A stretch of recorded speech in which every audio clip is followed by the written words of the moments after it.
Muy buenas, doctor. El día de hoy voy a hablar sobre el manejo médico de los cálculos renales. Muy bien, voy a empezar hablando sobre los tipos de cálculos que existen. Existen cinco tipos de cálculos: los cálculos de oxalato de calcio, fosfato de calcio, estruvita, ácido úrico y cistina. Voy a empezar hablando sobre los cálculos de oxalato de calcio. Estos representan aproximadamente el 75 al 80% de los cálculos. Estos cálculos se relacionan con la ingesta de calcio que tiene el paciente, ¿no? Puede verse también en pacientes con hiperparatiroidismo, también en pacientes que consumen alto calcio en la dieta, ¿no? Como por ejemplo los suplementos, aquellos pacientes que usen no indiscriminadamente sin saber los daños que les puede causar.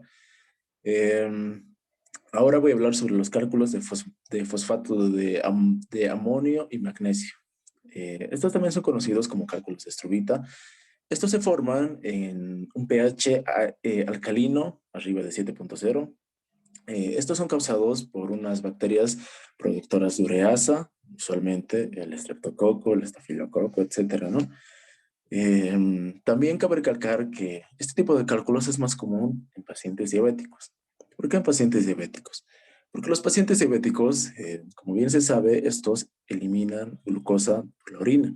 Eliminar glucosa por la orina hacen que la bacteria se alimente más. Y al alimentarse más, estos va a ir consumiendo, ¿no? Y va a llegar a formar este tipo de cálculo de cistina. Estos, eh, Estos requieren una remoción quirúrgica o litotripsia. Porque hay diferentes tipos de tratamientos para los cálculos, ¿no? Pero de eso voy a ir hablando un poco más adelante. Ahora voy a hablar sobre los cálculos de ácido úrico. Los cálculos de ácido úrico, bueno, cabe recalcar que el ácido úrico es el producto de degradación de la purina. Los cálculos de ácido úrico se forman cuando el ácido úrico se eleva, ¿no? Estos también representan arriba del 7% de los cálculos. Eh, Como sabemos, el ácido úrico elevado va a provocar lo que se conoce como gota. La gota causa los síntomas como se sabe, ¿no? Una inflamación alrededor del pie, etcétera. Y también puede llegar a formar cálculos. Los cálculos de ácido úrico, bueno, muy bien dije, ¿no? Tampoco son visibles a los rayos X, a diferencia de los otros tipos de cálculos, por ejemplo, en un cálculo de oxalato de calcio, que estos van a ser radioopacos.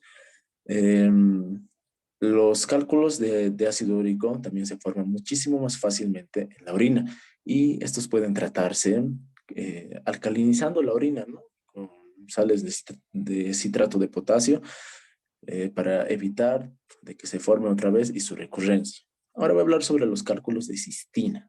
Los cálculos de cistina representan aproximadamente el 1 al 3% de los cálculos. Eh, Estos se observan en la cistinuria, que están más que todo en los niños. Es un defecto genético en el transporte renal de la cistina y también causa una disminución en la reabsorción tubular de la cistina. Muy bien. Dicho eso, ahora voy a hablar sobre su diagnóstico. El diagnóstico se puede basar en distintos tipos. Uno de esos sería el diagnóstico mediante el análisis de orina. Mediante el análisis de orina se puede detectar la hematuria, un pH alcalino, pH ácido. También se puede detectar la presencia de cristales en los cálculos formadores de orina, etcétera, ¿no? Eso van a ayudar al diagnóstico. También ya teniendo una anamnesis del paciente que tenga infecciones recurrentes, ¿no? Uno puede pensar ahí de que el paciente puede ser una sospecha de que tenga algún tipo de cálculo. Como se puede apreciar en la imagen, ¿quién es de quién? Ese sería un tipo de diagnóstico mediante radiografía. Como dije anteriormente, la mayoría de los cálculos son radiopacos, en los cálculos de oxalato de calcio, como se puede apreciar, ¿no? Y se observa una masa. Eh, pero en el que no va a ser radiopaco, no se va a ser visible en la radiografía, estoy hablando sobre el cálculo de ácido úrico, ¿no? Ahí no se va a poder mostrar y se necesitaría otro tipo de diagnóstico para detectar a este tipo de cálculo. Ahora, el otro tipo de diagnóstico es la pielografía intravenosa. Esta se basa en el medio de contraste que bueno, como dice el nombre, ¿no? Intravenoso, el medio de contraste que se inyecta por la vena y estos después son filtrados por los glomérulos Esto sirve más que todo para ver el sistema recolector de los riñones y los uréteres. Los uréteres, porque ahí es donde se pueden observar a los cálculos. Cabe recalcar también que los cálculos se producen en los riñones y posteriormente llegan hacia los uréteres donde producen la obstrucción.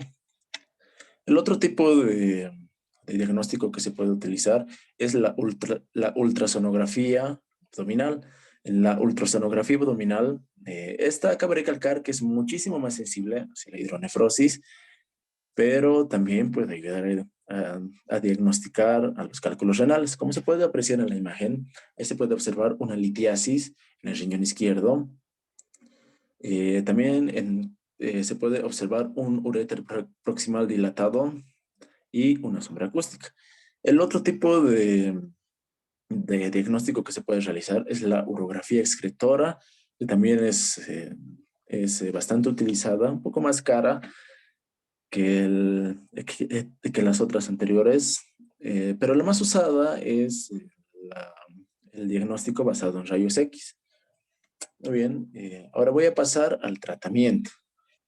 El tratamiento. Cabe recalcar que cada tipo de cálculo es diferente a los tipos de tratamiento, ¿no?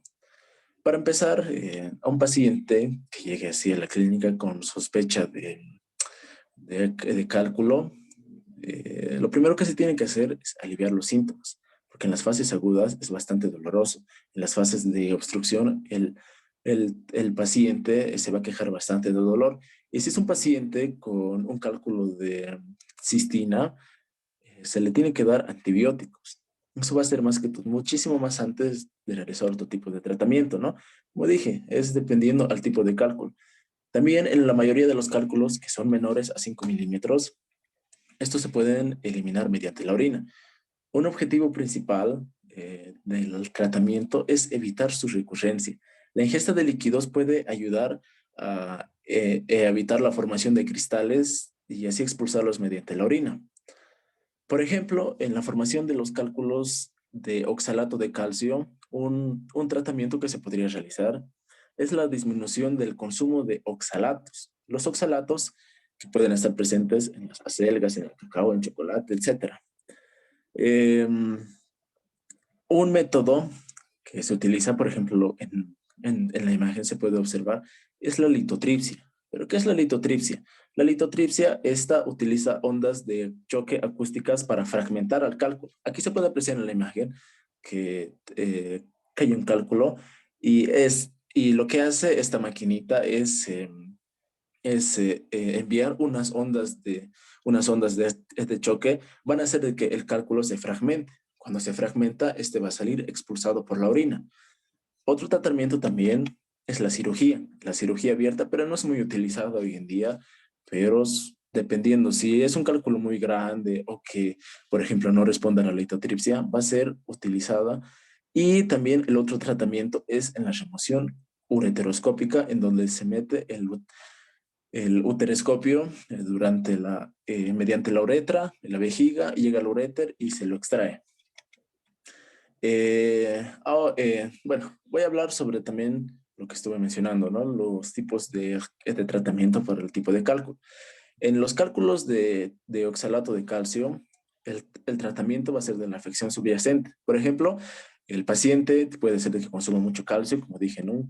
Una dieta alta en calcio, o por ejemplo, si sufre paratiroidismo, primeramente tiene, tiene que haber un tratamiento subyacente en la enfermedad, ¿no? Para evitar su recurrencia. También una ingesta aumentada de líquidos para evitar la formación de cristales y los diuréticos tiacídicos.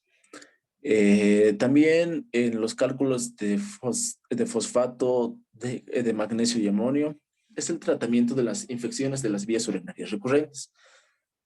Por ejemplo, si el paciente, como dije, ¿no? Si tuviera diabetes, pues, lo primero sería controlar la diabetes para que el paciente siga teniendo estas recurrencias con la enfermedad, ¿no?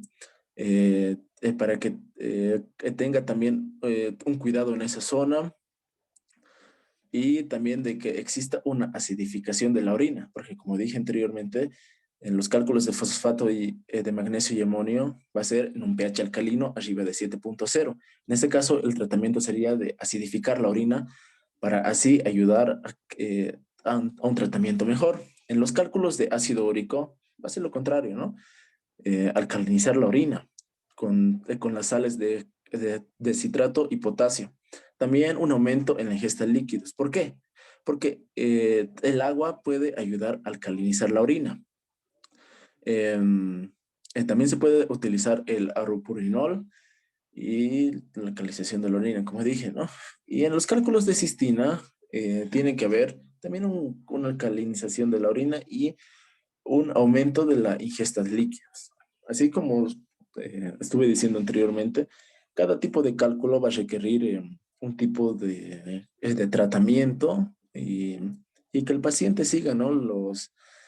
Las condiciones que se le da al médico, ¿no? Para que éste siga enfermando, siga teniendo recurrencias en la enfermedad y poder tener una mejor calidad de vida y así evitar su recurrencia.